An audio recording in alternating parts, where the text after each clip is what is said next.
The air inside the packed courtroom felt thick with tension. Lawyers shuffled their papers. Reporters scribbled notes, and spectators whispered among themselves as Judge Caroline Brooks prepared to continue proceedings. She was a woman of order and discipline, her silver-rimmed glasses glinting under the harsh fluorescent lights as she raised her gavel. Then a voice rang out, clear and piercing as a bell. "No! Stop the trial!" Instantly, every conversation ceased. The gavel froze in midair. Judge Brooks turned sharply toward the source of the interruption, her stern expression darkening. The defense attorney, a sharp-dressed woman in a navy suit, looked up in disbelief, while the prosecutor's jaw fell open in shock. A ripple of gasps and murmurs swept across the courtroom, eyes darting toward the unexpected intruder. Standing alone in the center of the courtroom aisle was a boy, small, wiry, no older than 10. His unkempt blonde hair framed wide blue eyes that burned with intensity beyond his years. His sneakers squeaked against the polished floor as he shifted his weight, resolute despite the 100 pairs of eyes drilling into him. Judge Brooks exhaled sharply, regaining her composure. "Bailiff, remove that child at once." But the boy stood firm, his voice rising. "You can't throw me out. I know something that will change everything." His voice cracked with urgency, raw emotion lacing each syllable. The courtroom erupted in whispers again, spectators craning their necks for a better view. Reporters lifted their pens, sensing a sudden twist in the case. Even the defendant, Gavin Hull, haggard, his hollow cheeks betraying weeks of strain, stared at the boy as though he were seeing a ghost from his past. Judge Brooks struck her gavel, demanding order. "What could you possibly know, son?" she asked, her voice quiet yet firm. "This is a murder trial. You shouldn't even be here." The boy swallowed hard, his throat tight. "I know who really did it." Silence fell over the room like a heavy curtain. Every person in the courtroom, jurors, attorneys, spectators, froze, their breaths collectively held. The prosecutor, Mr. Franklin, shook his head as though dismissing the absurdity of the claim, but the defense attorney, Evelyn Reed, leaned in slightly, curiosity flickering in her gaze.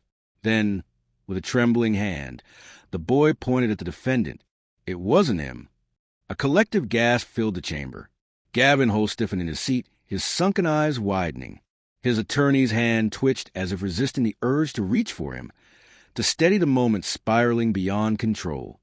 Before anyone could speak, the courtroom doors burst open. A man in a dark suit, his face pale and his breath coming in quick, frantic bursts, rushed inside. "Ethan!" he called out, his voice desperate. The boy flinched but did not turn away. He remained steadfast, his gaze locked onto the judge. Judge Brooks let out a slow breath, her fingers tightening around the gavel. She gestured toward the bailiff. "Take that boy to my chambers. We will continue this discussion in private." The bailiff approached gently, placing a firm but kind hand on Ethan's shoulder. The boy hesitated for only a moment before allowing himself to be led away. As he moved toward the judge's chambers, he glanced back over his shoulder, his wide eyes flickering with both fear and determination. The courtroom behind him remained frozen, every soul caught in the wake of his revelation. The heavy wooden door closed behind Ethan with a dull thud, sealing him inside the judge's chambers. The room was smaller than the courtroom, lined with dark bookshelves and heavy drapes that muted the outside world. A single lamp cast a warm but serious glow over the oak desk where Judge Caroline Brooks sat, her fingers steepled, her sharp gaze fixed on the boy before her. Ethan stood near the center of the room, his hands clenched into small fists at his sides. His heart pounded in his chest, but he forced himself to stand tall. He had come this far. He couldn't back down now. His mother, Jessica, was ushering behind him, her face pale with worry.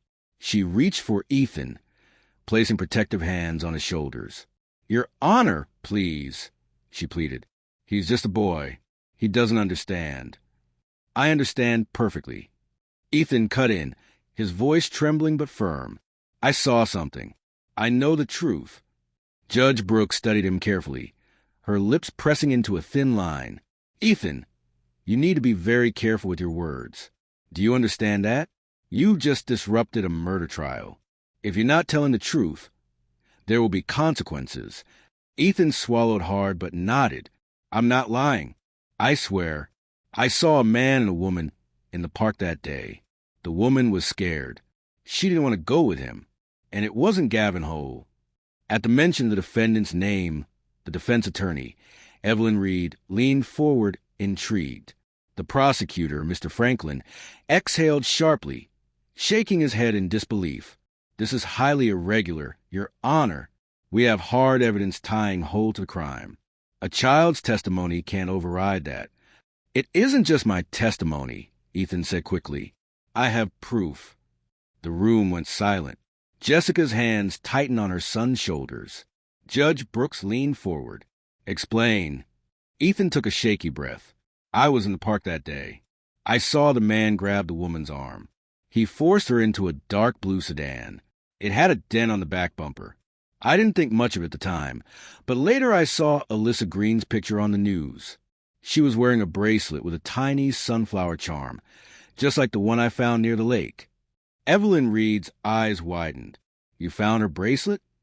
Not her whole bracelet, Ethan corrected. Just a charm, half buried in the dirt. I didn't know what it meant until I saw her picture. Judge Brooks glanced at the attorneys. Has this evidence been submitted? The prosecutor scoffed. Your Honor, we can't seriously be considering. Answer the question, Mr. Franklin.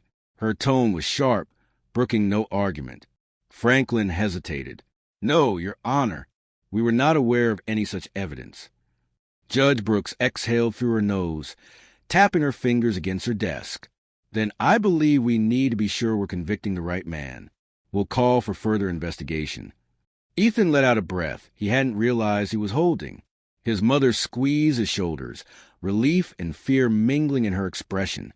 Bailiff, the judge ordered, escort this young man and his mother to a safe location.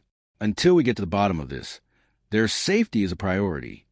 As they were led from the chambers, Ethan felt a weight lift from his chest. He wasn't done fighting yet, but for the first time, someone was listening. And that meant there was still a chance to uncover the truth. Ethan sat on the worn-out couch in the dimly lit living room of the safe house, his legs curled up beneath him. The walls were a dull beige, the only sound the occasional hum of a refrigerator and the rhythmic ticking of a clock on the wall. His mother, Jessica, sat beside him, her fingers gripping a cup of coffee so tightly that her knuckles had turned white. Across the room, Officer Ramirez stood near the window, peering to the blinds of the empty street outside. This place is secure, Ramirez assured them, turning back. No one knows you're here except a select few.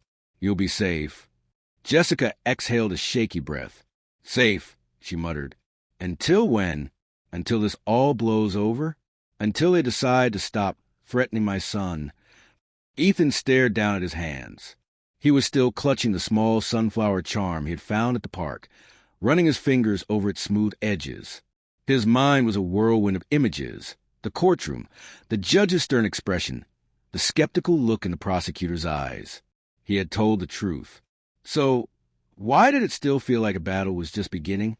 Officer Ramirez crouched in front of Ethan, leveling his gaze. Kid, I know this is a lot to handle, but what you did today, it took guts. You might have just saved an innocent man's life. Ethan swallowed hard. But what if it's not enough? What if they don't believe me? They already do, Ramirez said firmly. Judge Brooks wouldn't have ordered an investigation if she didn't think your testimony meant something. A loud knock on the door made Jessica jump. Ramirez shot to his feet, hand resting on his holster as he moved toward the entrance. He checked the peephole before relaxing slightly and opening the door. Evelyn Reed, the defense attorney, stepped inside. Her usually composed face looked strained, and she carried a file thick with documents. I have news, she said, closing the door behind her. She glanced at Ethan. Important news. Jessica placed a protective hand on Ethan's shoulder. What kind of news? Reed hesitated, then opened the file. We started digging into Alyssa Green's case again. Based on what Ethan told us, we focused on the dark blue sedan he saw in the park, and we found something. She pulled out a photo and handed it to Ramirez. Ethan leaned in to look.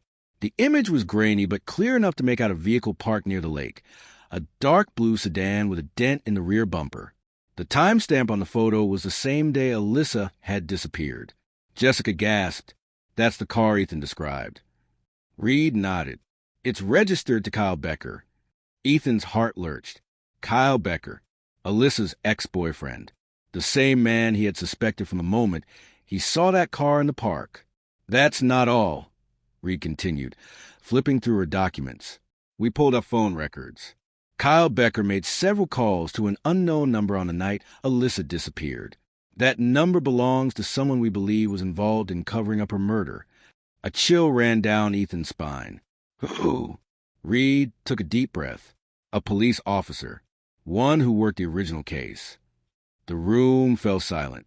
Jessica's grip on her coffee cup faltered, sending a few drops spilling onto the table. Officer Ramirez tensed. A dirty cop? He asked, his tone unreadable. Reed nodded. And if this is true, then that means Gavin Hull was framed, and someone on the inside made sure he took the fall. Ethan felt his stomach twist into knots. He had only wanted to tell the truth. He never imagined it would lead to uncovering something this big. Ramirez ran a hand through his short hair. If Becker had help from law enforcement, that means we can't trust just anyone. Jessica looked at her son, her eyes filled with worry. Then what do we do? Reed shut the file, her jaw set. We don't back down. We take this to the judge, but we do it carefully, because if they know we're on to them, she looked at Ethan, her expression grim, they'll do anything to silence us. The air in the safe house was thick with tension. The dim lighting cast long shadows along the walls, flickering as a slight draft crept through the boarded-up window. Ethan sat at the kitchen table, his fingers nervously tracing the outline of the sunflower charm in his palm. His mother, Jessica, stood by the sink, arms wrapped around herself as she listened to Evelyn Reed explain the situation. We need more than just suspicion, Reed continued, her voice tight. If Kyle Becker had a police accomplice, we have to prove it before we go to Judge Brooks. Otherwise, we risk tipping them off before we're ready. Officer Ramirez leaned against the counter, arms crossed. Agreed. We need solid evidence before making our next move. If there's corruption in the department, we can't trust just anyone. Jessica shook her head, fear evident in her eyes. You're talking about digging deeper into something dangerous. My son is already being targeted. How much more risk can we take? Ethan looked up from the charm in his hand. We have to do this, Mom. If we don't, Gavin Hull goes to prison for something he didn't do, and Alyssa's real killer walks free. Jessica's face tightened, but she nodded, swallowing her fear for her son's sake. Reed pulled out a folder and laid it on the table. I've been looking into Becker's financials. A few months before Alyssa's death, he suddenly paid off massive debts. Money he didn't have before. The deposits came from an account we haven't traced yet. If we can follow the money, we might find out who he was working with. Ramirez exhaled sharply. If this goes all the way up, we need someone on the inside we can trust. Someone who isn't compromised. Ethan sat up straighter. What about Detective Hannah Lawson? She was the only officer who seemed to believe me at the trial. She even questioned some of the evidence against Gavin. Reed and Ramirez exchanged a glance. She could be an ally, Ramirez admitted, but we have to be careful about approaching her. Just then, a noise outside made everyone freeze. A soft rustling, like footsteps moving through dry leaves.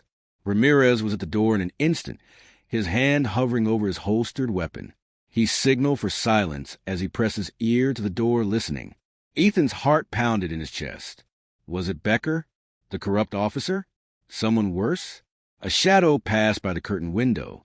Ramirez pulled out his phone and quickly sent a message before flipping the deadbolt. In a single swift motion, he yanked open the door, his weapon drawn. A young woman in a dark hoodie stood there, her hands raised in surrender. Her face was partially obscured by the hood, but her eyes were sharp and familiar. Detective Lawson, Ramirez breathed. We need to talk, she said urgently. You're in more danger than you realize.